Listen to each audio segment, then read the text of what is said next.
What if I told you that a real-life prince, wealthy, charismatic, and living in one of the most exclusive neighborhoods in New York City, met a fate so brutal and mysterious that it still sends chills down the spine? Teddy Khedker had it all. A royal lineage, a magnetic presence, the kind of charm that made him the center of every room. By his side was his wife, Nenescha, a woman of quiet elegance, known for her sophistication and grace. Together, they were the perfect picture of luxury and high society. But in April of 1993, the laughter stopped. The conversations faded. And then, silence. Days passed. No calls. No sightings. No movement. Until someone stepped into their apartment and uncovered something so horrifying, so unexpected, that even the most hardened detectives were left speechless. A prince and his wife, gone. A crime scene that raised more questions than answers. And a trail of evidence that would lead investigators into a tangled web of secrets, betrayal, and a darkness no one saw coming. What really happened inside that Upper East Side apartment? And who had reason to harm them? Stay with me, because this case is far more twisted than you think. Welcome to Vic's True Crime Stories, where we go beyond the headlines and into the deepest shadows of real-life mysteries. If you love shocking twists, chilling investigations, and stories that leave you questioning everything, you're in the right place. Now, let's begin. April 12, 1993. A day like any other, or at least, that's what it should have been. The housekeeper had been working for Teddy and Nenescha for years. She was reliable, dedicated, the kind of employee who never missed a day. She knew their schedules, their routines. She knew the sound of their voices and the rhythm of their lives. But that morning, something felt wrong. She arrived at the apartment as usual. The doorman greeted her. Nothing seemed out of place. But when she stepped inside, the air felt different. Heavy. The kind of quiet that doesn't feel peaceful, but unsettling. Mr. Teddy? Mrs. Nenescha? Nothing. She called again, stepping further inside. The apartment was cold, almost lifeless. The kind of silence that made her stomach tighten. Teddy was never quiet. He was the kind of man who filled a space with energy, laughter, conversation. Even when he wasn't speaking, there was always music playing, the television running, something. But today, just silence. She walked toward the bedroom, her footsteps the only sound in the vast, elegant space. And then, she stopped. The smell hit her first. A thick, suffocating odor that made her eyes water. She knew that smell. Everyone knows that smell. And then, she saw them. Teddy and Nenescha, lying there, lifeless. Their bodies had already begun to change, the passage of time leaving its mark. Days. They had been here for days. The housekeeper let out a scream so raw, so full of shock and terror, that it carried through the halls, sending shivers through anyone who heard it. The apartment was in chaos. Furniture overturned. Drawers pulled out. Clothes scattered. It looked like a robbery, someone searching, desperate to find something. But if it was a robbery, why were Teddy and Nenescha still here? Why had their bodies been left in the open, not hidden, not covered? The scene was too deliberate, too calculated. And then came the questions. Why them? Who would do this? What exactly had happened inside this home?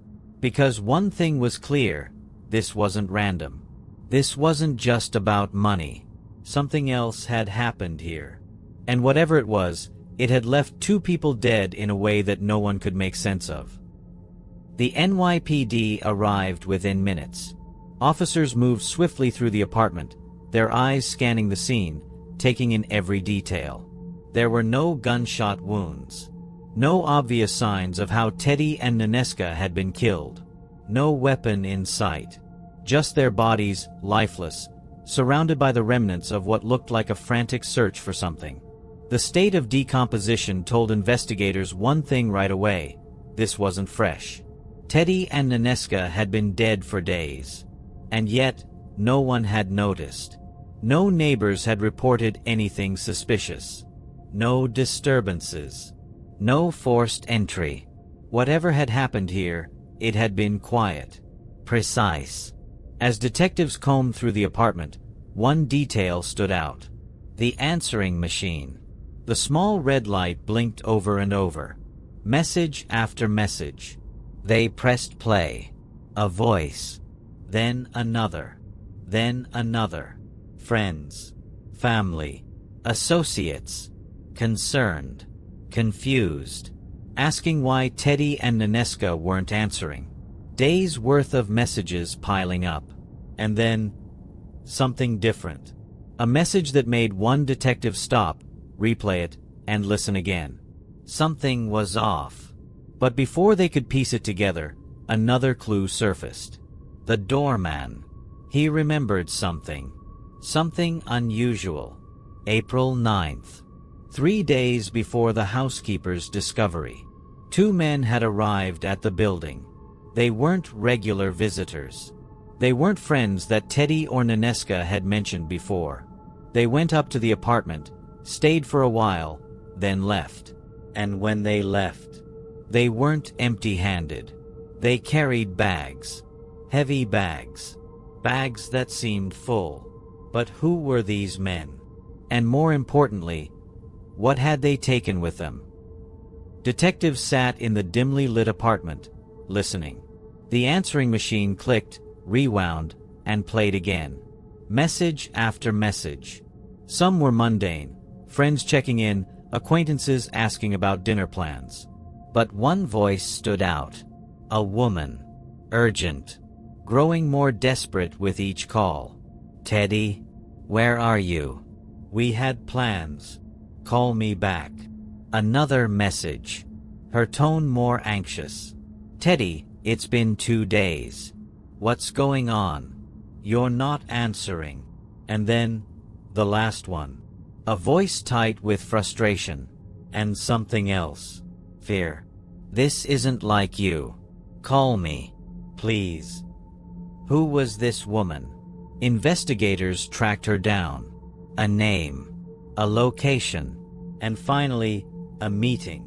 When they sat across from her, she hesitated. She knew Teddy well. Maybe better than most. But there was something about the way she shifted in her seat, the way her fingers tapped against the table, that told detectives there was more to her story. And then she said something that made them stop. Teddy had been nervous. The last time they spoke, he was distracted, uneasy. He had mentioned something vague, something about a deal. A situation. He didn't say much, but his tone, it wasn't the confident, carefree Teddy she knew. He was worried. Then came the detail that changed everything. Days before his death, Teddy told her if something happened to him, she should remember one thing. A name. A name she had never heard before. A name that would lead detectives to the next chapter of this case. Because Teddy wasn't just living a glamorous life. He was living a dangerous one. And someone, somewhere, wanted him silenced. Who was Teddy Khedker, really? On the surface, he was everything you'd expect from a man of his status. An Indian prince, handsome, well-dressed, always surrounded by interesting people. He had charm, influence, the kind of presence that made people want to be near him. But behind the expensive suits and high society events, there was something else. Something few people truly understood. Teddy had money, but it wasn't always clear where it came from. He lived in a luxurious apartment, traveled in elite circles, and threw extravagant parties. He had friends in powerful places, some politicians, some businessmen, and some others. People who operated in the shadows, where wealth and influence weren't always acquired legally. And then there were the whispers. The quiet concerns from those who knew him best. Teddy had been dealing with financial troubles. He never spoke openly about it, but it was there, in the way he avoided certain conversations, in the way his spending had become erratic. He owed money. To whom? That was the real question. Some said it was just bad investments. Others suggested something more dangerous. That maybe, just maybe, Teddy had been involved in something far riskier than stocks and real estate. Something that didn't come with a safety net. Something that, if you failed to pay, there were consequences. Detectives began to piece it together. Teddy wasn't just living a glamorous life. He was living on borrowed time. And then came the discovery that changed everything. Teddy and Nenescha weren't the only ones murdered that week. Someone else had been found dead. Different circumstances. Different location. But the timing? Too close to be a coincidence. Which meant one thing. This wasn't just about Teddy. It was about something bigger. Something deeper. And whatever it was, it had left a trail of bodies behind. At first, investigators believed Teddy and Nenescha's murders were a one-time event. Something personal, maybe a robbery gone wrong. But then, another case landed on their desks. Another body. Different location. And yet, the circumstances were eerily similar. A man, found lifeless in his own apartment. No sign of forced entry. No gunshot wounds. The crime scene meticulously disturbed, as if someone had gone through everything, looking for something. Just like Teddy and Nenescha. And then, a third. Another victim. Same method. Same eerie details. It was no longer a coincidence. Someone was moving through the city, leaving a trail of bodies behind. And for the first time, detectives realized this wasn't just about one couple. This was something far bigger. They started mapping out the connections. All three victims had known each other. Maybe not as close friends, but their paths had crossed in business, in social circles, in ways that now seemed too important to ignore. Money. Influence. The promise of something lucrative. But also, danger. One by one, pieces started to fall into place. They uncovered records, phone calls, financial transactions, meetings that shouldn't have happened. Each victim had been involved in something beneath the surface, something risky. And whatever it was, it had cost them their lives. But they were still missing the final piece. The one thing that tied it all together. The answer to the biggest question of all. Who was behind it? And when they finally found it, it changed everything. It had taken weeks of sifting through records, tracking down leads, and following a trail that seemed to twist at every turn. But finally, investigators had a breakthrough. The two men seen at Teddy and Nenescha's apartment on April 9th, they weren't strangers. One of them had a direct link to Teddy, a connection buried in the past but now impossible to ignore. His name was Michael. A former acquaintance, someone who had once been in Teddy's circle. Not a close friend, but not a complete outsider either. A man with a history, one that raised questions the moment police looked into him. He had financial troubles, a background in fraud, and most importantly, he had been in contact with Teddy in the weeks leading up to the murders. But why? At first, detectives thought it was about money. Teddy was known for his extravagant lifestyle, but behind the luxury, there were whispers of debts, deals gone wrong, promises made that couldn't be kept. Had Michael come looking for a payout? And when he didn't get it, had he resorted to something far worse? It seemed to make sense. Until they looked closer. Because Michael wasn't working alone. There was a second man. A shadow in the story, someone who had kept a low profile but had just as much reason, maybe more, to want Teddy out of the picture. With mounting evidence, police made their move. The arrests were swift. Both men were charged. The case, at least on paper, was closed. But not everyone was convinced. There were still too many questions. Loose ends that didn't quite fit. And a lingering suspicion that the real story, the full truth, had never truly come to light.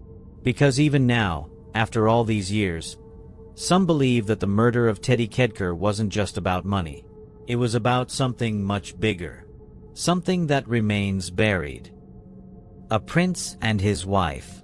Wealth, glamour, and a life most people could only dream of. And then, murder. A crime that sent shockwaves through New York's elite, leaving behind a trail of questions that, even now, feel impossible to answer. It was supposed to be a robbery. That's what the evidence suggested at first. The apartment had been ransacked, valuables missing.